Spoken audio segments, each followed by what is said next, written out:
بسم الله الرحمن الرحيم الحمد لله رب العالمين أشهد أن لا إله إلا الله وأشهد أن محمدا عبده ورسوله لا إله إلا الله وحده لا شريك له له الملك وله الحمد وقول الشيء قدير اللهم سيدنا محمد وعلى آل محمد كما صلى إبراهيم وعلى آل إبراهيم إنك حميد مجيد لا حول ولا قوة إلا بالله لا حول ولا قوة إلا بالله لا حول ولا قوة إلا بالله أما بعد Assalamu alaikum wa rahmatullahi wa barakatuh. And welcome, guys, to the African American Muslim Alliance of Tampa Bay, our morning motivation. I'm your brother, Shahid, and we're going to be covering a basic book of Aqidah, right? The essentials of the Islamic faith, right? I have two cameras here, so everybody sees it. This is written by Imam Shuaib Webb. Okay, very influential da'i here in the United States. This book was what they were teaching at my daughter's school, right? And when we were organizing, right, we came across this book, and I was like, this book is pretty amazing. So I'm going to go ahead and dedicate myself to trying to teach it. All right, let me shift these cameras over here. All right, fantastic. So what we are touching on and talking about are the 20 qualities of Allah, right? And so we talked about the affirming qualities of Allah, and then we talked about the negating qualities of Allah. So what Allah is, all right, and what Allah is not. So like we said, that Allah is, He has no beginning, He has no end. He is eternal. Okay, so qualities such as this. But what we're touching on now is this special relationship of His nearness and His presence. Okay, and so yesterday, what we touched on, I'm sorry, not yesterday, we didn't have class yesterday, the day before yesterday, we talked about that Allah is, He has the strength, right, and supremacy, right? He is all powerful. Okay. And what negates that, and the opposite of that, is weakness, right? That Allah does not have weakness in Him, nor does He have a lack of control of everything that we see, right? Everything that we do, everything that we see is being controlled by Allah, is being sustained by Allah. We have to understand what that is. The next two qualities, and these are qualities that in our Muslim diaspora become problematic, you could say, right? So it's very important for us as people of Ahl Sunnah wal Jama'at to understand the correct understanding of these next two qualities, and very important. Okay, so as I read, the next two qualities are hearing and seeing. Okay, now this is very important because when we talked about the qualities of Allah before, we said that there is no thing that is similar, there is nothing that is similar to Allah, that is like Allah, right? But now here we're seeing that it says that there is hearing and there is seeing. Okay, and so the question that arises from that is, well, if nothing is like Allah, well, we hear and we see, right? But what it says here, right, and we have to understand, is that nothing escapes Him, right? Is that is the seeing, right? That nothing escapes His knowledge, and He hears and sees, or He hears all and He sees all, right? So what that is saying is that this quality of Allah is in no way similar or like our limited seeing, right? Or hearing, right? We know, right, in the reality, in the spectrum, that in reality we are blind, right? There are creatures, right, and animals that live amongst us. Let's say a dog, right? A dog's hearing is I shouldn't say infinitely time, but it is multiplied, or a multiple in strength better than the human ear, right? So it's like, even though we don't hear much, right? In reality, the human being is pretty deaf of the things that he does hear, right? We know that a falcon high in the sky or an eagle high in the sky can see, right? Can see almost miles down, right? With clarity. Here I am, 44 years old, and I had to get these glasses in my 30s, right? If I take my glasses off, would I say this, in 3 feet away from me, it's fuzzy, right? So it's like what the human hears and what the human sees is so minimum, right? So we have to actually, understand that our hearing and our seeing is in no way, shape, or form similar to the one that hears all and sees all. Okay. So it says, not in a way that we see and hear, but in a way that is only known to him. This is of the secrets of Allah, that his hearing and his seeing is a way that is only known by Allah. Right. So we cannot compare, because we know that there is nothing comparable unto Allah, right? Though it says, though he hears and he sees. Okay, for you, that means that nothing happens, no word is said, no action is done, except that Allah hears it and Allah sees it. Okay, so Allah knows all. When you say or do something good or bad, Allah knows it. For Allah says in the Quran, in his book, that he, Allah, is the all-hearing, the all-seeing. And this is Surah 42, ayat number 11. Okay, so those are the attributes, hearing and seeing. Okay, but in no way, shape, or form is that similar to our hearing and seeing.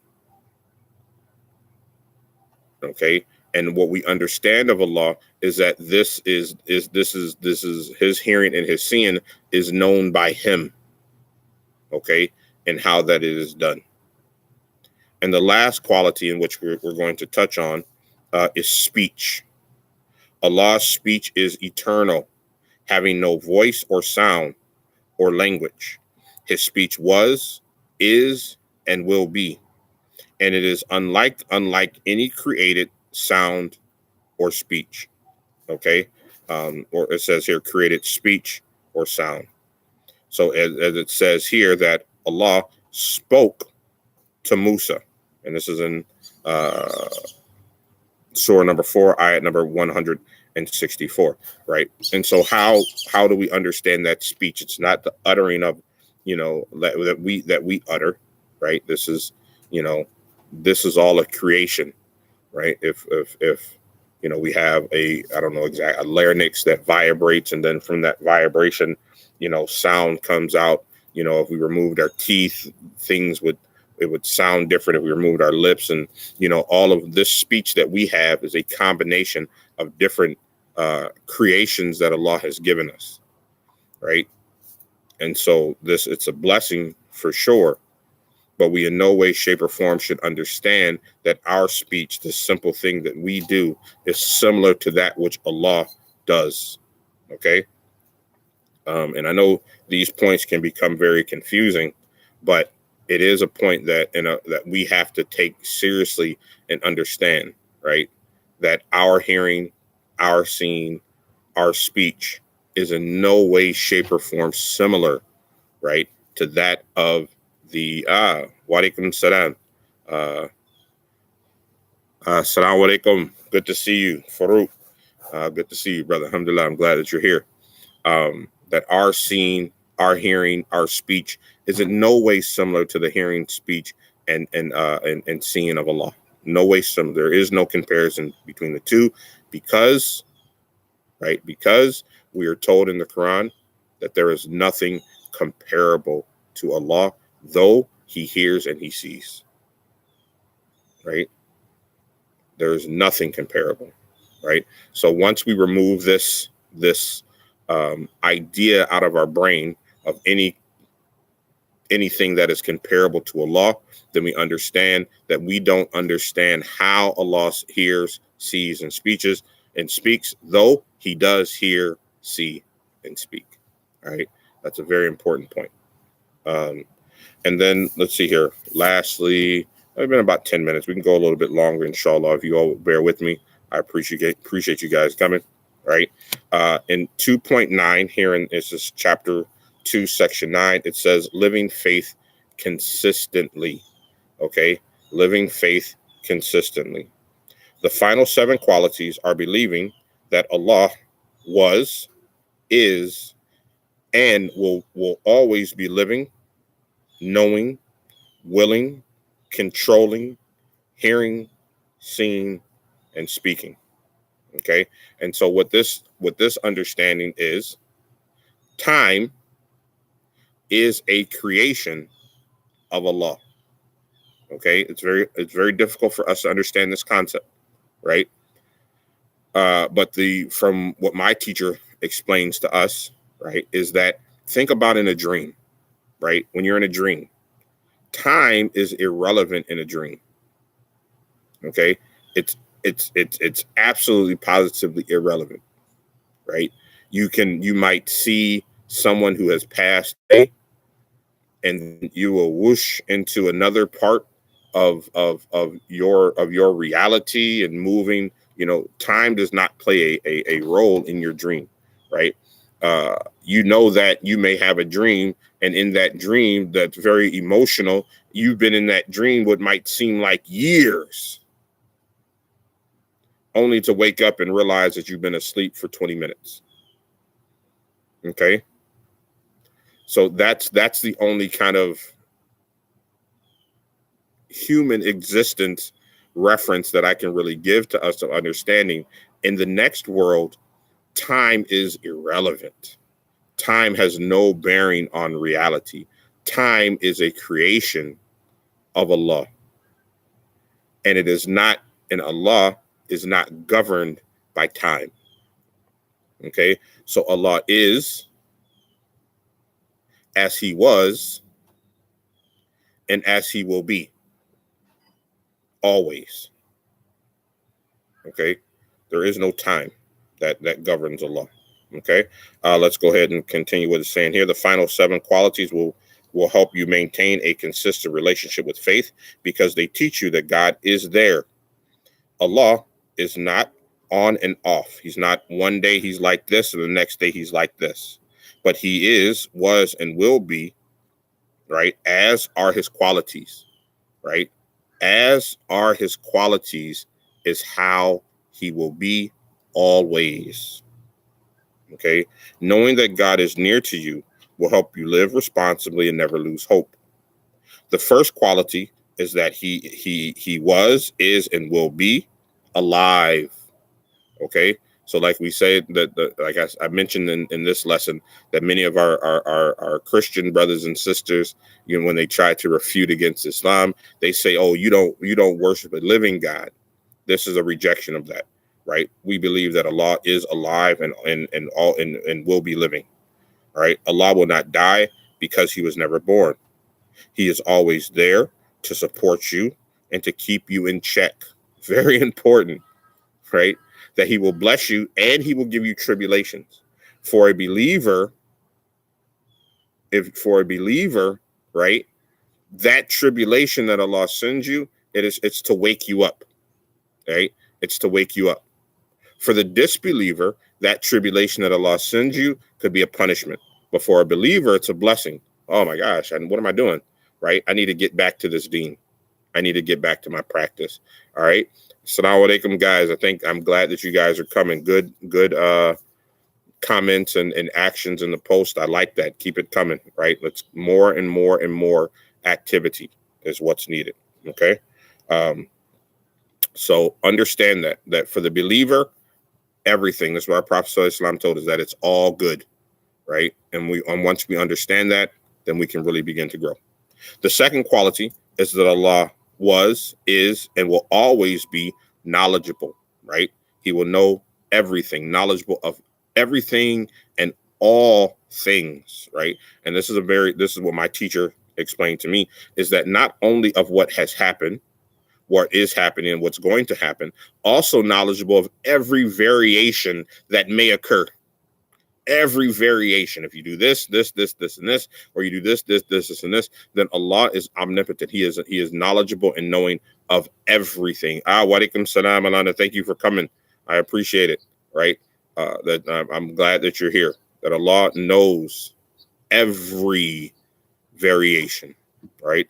His knowledge is with you, whether you are in the masjid, the mall, the basketball court, a school, or with your friends.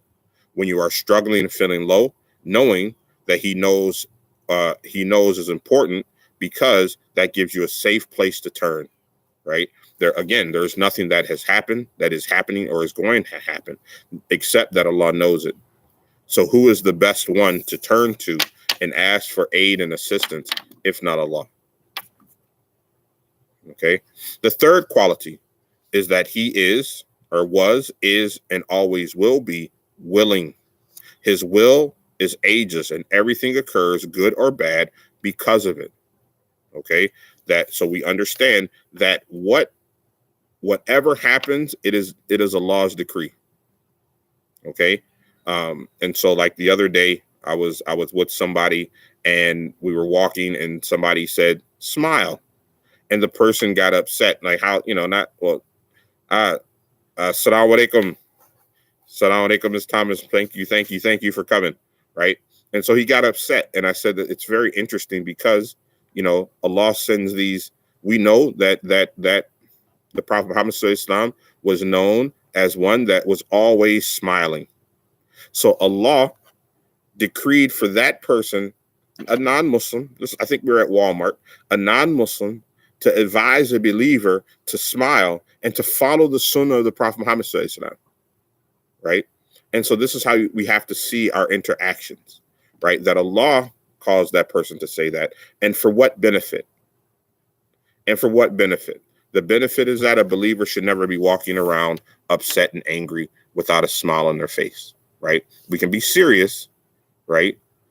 But our Prophet Muhammad SAW was always smiling, and we should follow that example, right? So his will is ageless, and everything occurs, good or bad, because of it. That will keep you strong during the good times. God's will has wisdom and justice that you cannot comprehend, right? And it will keep you humble during the good times, because you realize that all of your success came from him alone. You have to understand that our success comes from Allah alone, right? There's nothing that you in reality, right? It is all a blessing from Allah. And just as quickly as he blessed you with it, even quicker he can take it away. Okay. The fourth quality is that his power is eternal. All that occurs is from him, and the result of anything are by his command. That will reinforce you and make you brave, because you know that nothing happens except by his authority, right? So we understand that there is no la hawla wa la quwwata illa billah. There's no power or authority except for Allah, right? So no one in reality can do you harm. No one in reality can do you benefit. It is all by the permission of Allah, right? So in that case, when you know that, then you'll understand, right, that if the entire world turns against me, but if Allah is for me, right, then I have everything and I haven't lost nothing. Okay. One of the major how they would define and explain Omar ibn al-Khattab was that he did not concern himself with the criticism of the criticizer. Okay. And we have to become that way, especially towards these latter days where what's right is wrong, and what is right is being presented as what's wrong, and what is wrong is being presented as what's right, and so we have to stand up on the firm words of this religion and not be afraid, because no one can give us harm or benefit except for Allah.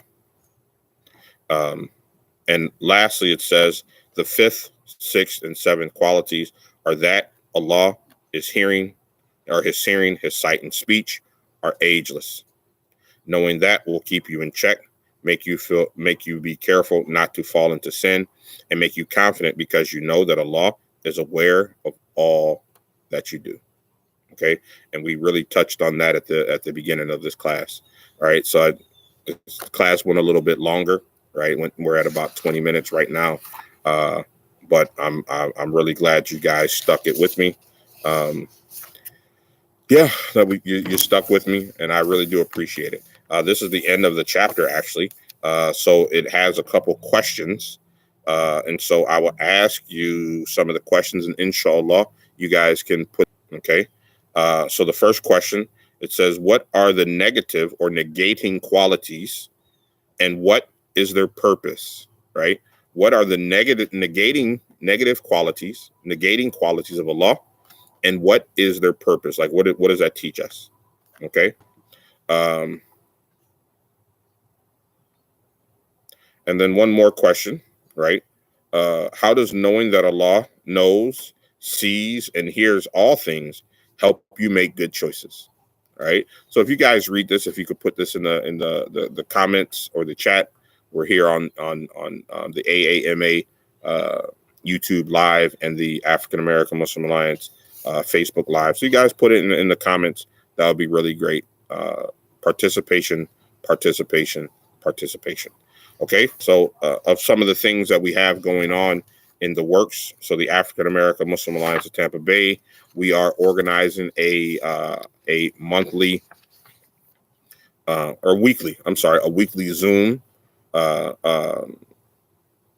not presentation, but a Zoom meeting, right? A weekly Zoom meeting, so that we can organize ourselves and so that we can, talk about what's going on with the state of affairs in Tampa and how we can really start to work and strive and build a stronger community.